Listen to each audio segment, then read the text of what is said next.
ही मेरी शान है मौला, तू ही ईमान है मौला, तू ही अव्वल, तू ही आखिर, तू ही अव्वल, तू ही आखिर, तू ही अंजाम है मौला, है मौला, है मौला। नागपुर में एक वर्कशॉप में एक नाटक हुआ था, वैदी की हिंसा हिंसा न भवती, उसमें भी मैंने रोल किए थे, गाने भी गाए थे। काफ़ी सारे काम उनके साथ किया। उनके जज्बा एल्बम में भी जब प्रोसेस में थे वो, तब उनके साथ में रही। हमारी उनसे पहली मुलाकात हुई 1992 में, जब राष्ट्रीय नाट्य विद्यालय ने एक यंग म्यूजिक डायरेक्टर्स के वर्कशॉप को एक आयोजित किया। तो वो 7 दिन के वर्कशॉप में इतनी गहरी दोस्ती हमारी हो गई, और उनकी सिंगिंग का जो फ्लेवर था और मेरी कॉम्पोजिशन का जो बनाने का तरीका था, वो इतना मेल खाता था कि मेरी कॉम्पोजिशन जब वो गाते थे तो लगता था कि मतलब ये इसी आवाज़ के लिए बनाई गई है। निर्मल भाई ने जब मेरी ये धुन गाई तो उसी समय पर एक कव्वाली का जो एक फिल्म में एक सिचुएशन थी, और वो फिल्म वालों ने वो कव्वाली, तू ही अव्वल, अब ये जोर देना, तू ही आखिर, तू ही अंजाम है मौला, है मौला, है मौला।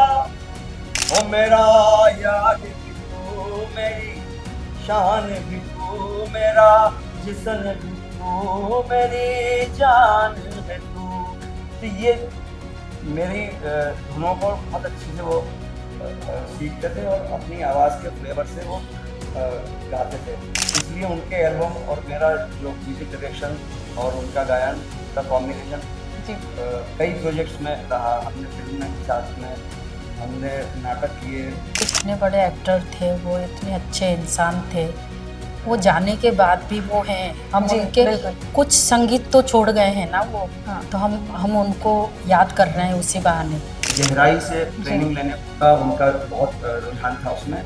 तो वो 9 महीने में उन्होंने तैयार किया। जैसे एक 9 महीने में एक बच्चा पैदा होता है, वैसे 9 महीने में जब हमने अंडर की प्रस्तुति की तो पूरे देश में उसकी चर्चा हुई।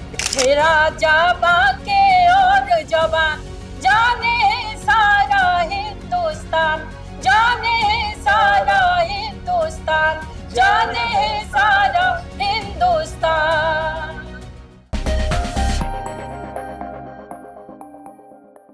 निर्मल पांडे स्मृति फिल्म फेस्टिवल का ये आयोजन है, छत्तीसगढ़ और राजधानी रायपुर में हो रहा है। और जैसे कि हम आपको लगातार इस प्रोग्राम के थ्रू अलग अलग लोगों से, अलग अलग शख्सियतों से मुलाकात करा रहे हैं, हम उनसे बातचीत कर रहे हैं, और उस बातचीत में बहुत सी चीजें हैं जो कि निकलकर सामने आ रही है, और हमें लगता है कि वो सब चीजें आप तक पहुंचनी जरूरी है। इसी बीच में, इसी मुलाकात के दौरान हमारी मुलाकात हुई है शुभश्री जी से और साथ ही साथ में अमोद भट्ट जी से। तो सबसे पहले तो बहुत स्वागत है आप दोनों का। Thank you. और जैसे कि अभी हम लगातार बातचीत भी कर रहे थे, निर्मल पांडे जी की यादों में ये इतना बड़ा आयोजन यहाँ पर होता है।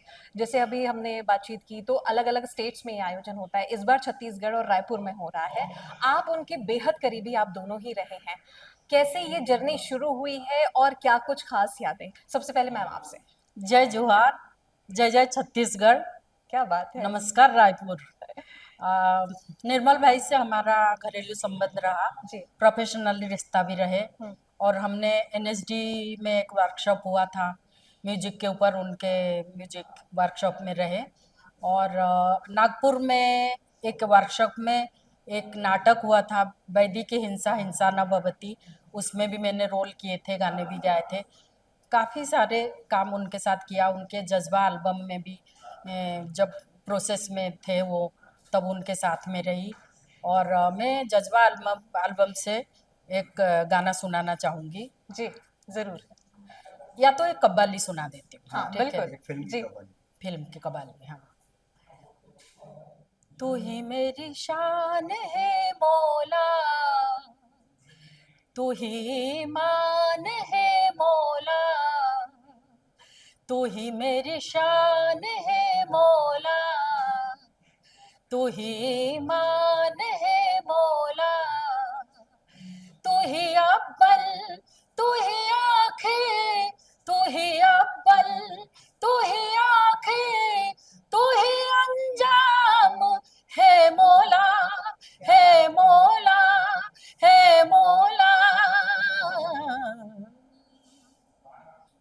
क्या थैंक बात यू। है, बहुत शानदार, बहुत शानदार। इतनी सुंदर जर्नी आपने बताई और बहुत करीबी आप रहे हैं। सर आपसे भी खास सवाल, जैसे एक बहुत अच्छी मेमोरी उन्होंने साझा की है हमसे, आपके साथ में कोई खास यादें उनकी? हमारी उनसे पहली मुलाकात हुई 1992 में, जब राष्ट्रीय नाट्य विद्यालय ने एक यंग म्यूजिक डायरेक्टर्स के वर्कशॉप को एक आयोजित किया, और उसमें पीयूष मिश्रा जी थे, मैं था, कमल तिवारी जी थे, और रवि नागा जी थे लखनऊ से। तो ऐसे चुनिंदा पूरे देश भर के म्यूजिक डायरेक्टर थे जो उस समय पर थिएटर की म्यूजिक की प्रैक्टिस कर रहे थे।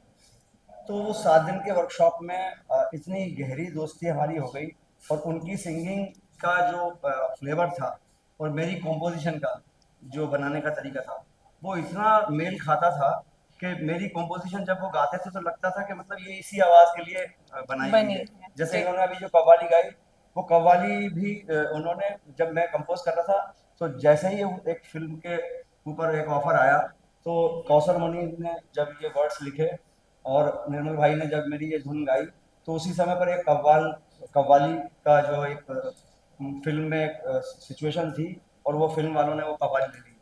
तो उनका जो अंदाज था, जैसे इन्होंने गाया, उनका इसी कव्वाली को गाने का कैसा अंदाज था कि हर शब्द को बड़ा करके जरा सा जी। एक सूफियाना अंदाज में, तू ही मेरी शान है मौला।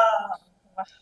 तो ये जो बड़ा उनकी आवाज का जो जादू था, तू ही ईमान है मौला, तू ही अव्वल, अब ये जोर देना, हाँ। तू ही आखिर, तू ही अंजाम है मौला, है मौला, है मौला।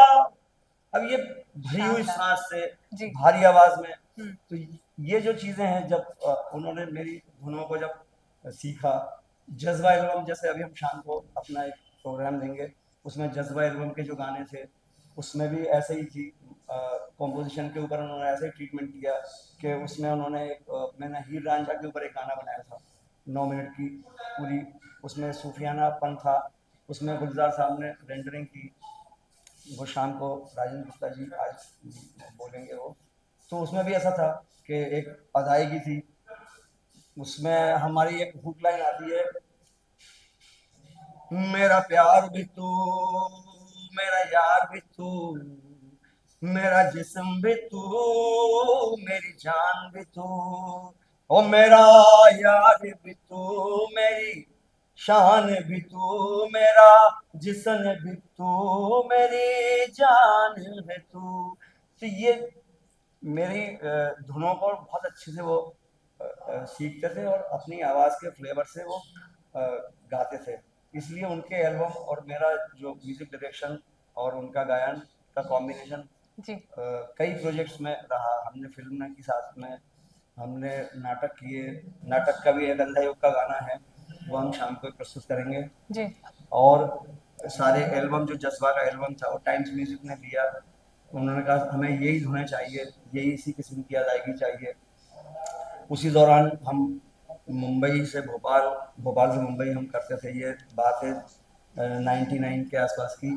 उस समय इन्होंने जब ये आई इस एल्बम में, उन्होंने हीर की 2 लाइनें गाई, तो वो हमने फाइनल इन्हीं की मानी। फिर रेपर्टरी में भारत भवन में शो हमारा हो गया है, तो उसके वजह से उनको जाना पड़ा, तो वो डबिंग दूसरे ने हाँ किया। किसी और सिंगर ने की। लेकिन जो प्रोसेस में एक जी। शामिल रहना था, तो हम दोनों, और फिर उसके बाद में वो हमारे घर आते थे, तो घर में घरेलू बातें करते थे, जी। तो वो कैसे हो आप, यहाँ कोई दिक्कत तो नहीं है, तो एक जो घरेलू तो कुल वातावरण। मिला के उनके साथ में प्रोफेशनल भी बातें होती थी और प्रोफेशनल भी टर्म्स थे, लेकिन पर्सनल भी टर्म्स थे।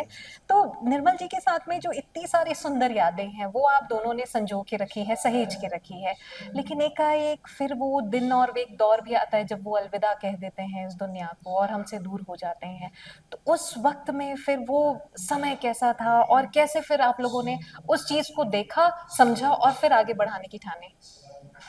नहीं, मैं तो सोच रही हूँ कि इतने बड़े एक्टर थे वो, इतने अच्छे इंसान थे, वो जाने के बाद भी वो हैं, हम जी उनके बिल्कुल। कुछ संगीत तो छोड़ गए हैं ना वो, हाँ। तो हम उनको याद कर रहे हैं उसी बहाने। और जैसे मैं अंधा युग का एक गाना गा देती हूँ उनका, मतलब मैं बोलती कम हूँ, ज़्यादा गाने के लिए बोलेंगे तो मैं कंफर्टेबल बिल्कुल हूँ। बिल्कुल, आप गाएं। आसन्न पराजय वाली इस नगरी में सब नष्ट हुई पद्धतियां धीमे धीमे। ये शाम पराजय की, भय की, संशय की, भर गए तिमिर से ये सोने गलियारे, जिनमें बूढ़ा झूठा भविष्य याचक सा है भटक रहा टुकड़े को हाथ पसारे। Nice. इस आपके साथ इसमें वेरिएशन बहुत हैं। आप जी जो इसको प्रोग्राम में जब आप आएंगे तो सुनेंगे। इसमें जी इसमें काफ़ी अंधायुक जो है वो नाटक वो बहुत ही उनके दिल के करीब था। उन्होंने जब ये प्ले 2000 में शुरू किया मुंबई में, तो 45 एक्टर्स जो सुबह 9 बजे से लेकर के शाम को 6-7 बजे तक काम करते थे, और उन्होंने इस एक रेपर्टरी की तरह एक मुंबई के जो एक भाग दौड़ वाले बच्चे हैं, जो 16 से 20-22 तक के बच्चे थे, उनको 8-8 घंटे का रियाज करने की आदत बनाई, और एक ही सब ड्रेस में काम करते थे। तो एक तरीके से ना एक थिएटर को लेकर के, प्रोफेशनलिज्म को लेकर के, और एक गहराई से जी ट्रेनिंग लेने का उनका बहुत रुझान था उसमें। तो वो 9 महीने में उन्होंने तैयार किया। जैसे एक 9 महीने में एक बच्चा पैदा होता है, वैसे ही 9 महीने में जब हमने अंधायुक की प्रस्तुति की, तो पूरे देश में उसकी चर्चा हुई कि 45, जिस नाटक में 9 या 10 लोगों के पात्र हैं, उसको 45 लोगों के साथ करना। तो कुल मिला के जितना गंभीर उनका व्यक्तित्व था, उतनी ही गंभीरता वो अपने कामों को भी लेते थे, और काम के दौरान में जो उनके साथ में जो लोग जुड़ते चले जाते थे, उनके साथ में भी वो वही निजी संबंध जी मतलब जी। रखते थे उनके। ये तो बात हो गई निर्मल पांडे जी की और उनके साथ में आपके रिश्तों की। अब हम आप दोनों पे आते हैं कि आप दोनों वाइफ हस्बैंड है, कपल हैं आप, और इस दौरान में आप दोनों भी काफी बड़े कलाकार हैं, कई सारे मंचों को आपने यहाँ पर साझा किया है। तो कैसे आप दोनों की ये जर्नी शुरू हुई, और क्या कुछ और कैसी यात्रा अभी चल रही है आप लोगों की सर? ये हमने मतलब एक professional repertory company Bharat Bhavan में थे, जी तो वहाँ मैं म्यूजिक का काम देखता था, ये सिंगिंग करती थी, जी और इन सब के बीच में जो सबसे जोड़ने वाली कड़ी थी वो एक रेपर्टरी तो थी, उसके अलावा बीवी कारण साहब का, बाबा कारण साहब का काम। उस काम ने हमें ऐसा डुबो दिया कि हम एक तरीके से ना एक संगीत में क्या हम जादू पैदा कर सकते हैं, वो एक हमारे कारण साहब ने हमें वो एक मंत्र दिया, और हमें इतना इंटरेस्ट उस सब्जेक्ट का बढ़ा दिया कि आज मैं उसका विशेषज्ञ माना जाता हूँ, या मुझे राष्ट्रीय जो पुरस्कार मिले हैं संगीत नाटक अकेडमी का, तो वो थिएटर म्यूजिक में जी मिला है। तो इसका पूरा श्रेय और पूरा हमारे गुरु को जाता है, इसका पूरा श्रेय। इनका जो श्रेय है, इनकी जो भागीदारी है, उसमें सिंगिंग बहुत इंपॉर्टेंट रोल अदा करती है। इनकी वॉइस के बारे में पूरे देश में चर्चा होती है कि बहुत अच्छी आवाज़ और एक्सप्रेशन आवाज़ का, जी। कि मतलब एक या दो बार के सीखने में जिस एक्सप्रेशन से ये गाती हैं, वो तो हमने सुना ही। तो हाँ। मैम आपसे भी एक सवाल है कि कई बार पार्टनर बहुत इंपॉर्टेंट होते हैं। आपको गाने का शौक है, सर ने बताया आप सर म्यूजिक कंपोज करते हैं, तो कोई भी गाना म्यूजिक के बिना अधूरा है, और फिर आपकी इतनी प्यारी आवाज है। ऐसे सोचिए, मैं उड़ीसा की एक गांव से हूँ, जी बिल्कुल छोटी सी गांव से हूँ। अब मेरे मतलब कहते ना, नसीब में किस्मत में था कि बीबी का रंग साहब के पास आना, जी उसके बाद इनसे जुड़ना जी और उनके संगीत सीखना, और आज ऐसा है कि मतलब हिंदी थिएटर में सब एक रिस्पेक्ट देते हैं, और मैं हिंदी थिएटर में जहाँ जहाँ मुझे बुलाया जाता है मैं गाती हूँ। और रायपुर से मैं बहुत मतलब मेरा लगाव है, क्योंकि सुभाष मिश्रा जी हम दोनों को बहुत चाहते हैं। जी। कोई एक आपका पर्सनल फेवरेट सॉन्ग? हे राजा बाके और जवान, जाने सारा हिंदुस्तान, हे राजा बाके और जवान, जाने सारा हिंदुस्तान। सारे और राजा मास्टर और उनके ही टीम दर्जी बन गए कलाकार, अब लगा पाउडर क्रीम, पर कला पर कलाकारों से परेशान है राजा रोवे हो हलकान, है राजा बाके और जवान, जाने सारा हिंदुस्तान, जाने सारा हिंदुस्तान, जाने सारा हिंदुस्तान। क्या बात है, जाने है सारा हिंदुस्तान। और हमारे इस बातचीत के दौरान में अब हमारी भी जो जनता है वो आप दोनों की जुगलबंदी और आवाज को अब जान रही है। बहरहाल बहुत शुक्रिया हमारे साथ में जुड़ने के लिए और इतनी सारी अच्छी अच्छी मेमोरीज हमको और हमारे व्यूअर्स को, हमारे लोगों को सबको बताने के लिए मेरी बहुत तरफ से भी शुक्रिया। बहुत बहुत आभार आज की जनधारा का, आपका। आप बहुत आपकी- अच्छा आपने एंकर। प्रेजेंट किया इस प्रोग्राम को, और सुभाष मिश्रा जी को बहुत बहुत आभार, धन्यवाद। Thank you so much. Thank you so much. तो इस तरह से फिल्म फेस्ट के माध्यम से जैसे कि हम लगातार आपको बता रहे हैं कि बहुत से ऐसे लोग हैं जिनसे हम जुड़ते चले जा रहे हैं और उनकी अपनी निर्मल पांडे जी के साथ में यादें हैं, रास्ते हैं, सफर हैं और बहुत सारी कुछ चीजें हैं। तो ये सफर आगे भी जारी रहेगा और भी लोग हैं हमारे साथ में जिनसे हम मिलेंगे, जुड़ेंगे और उनकी बातें और उनके यादों को साझा करेंगे और आप तक पहुंचाएंगे। कैमरामैन सोनू के साथ प्रथा शुक्ला, जनधारा 24/7 रायपुर।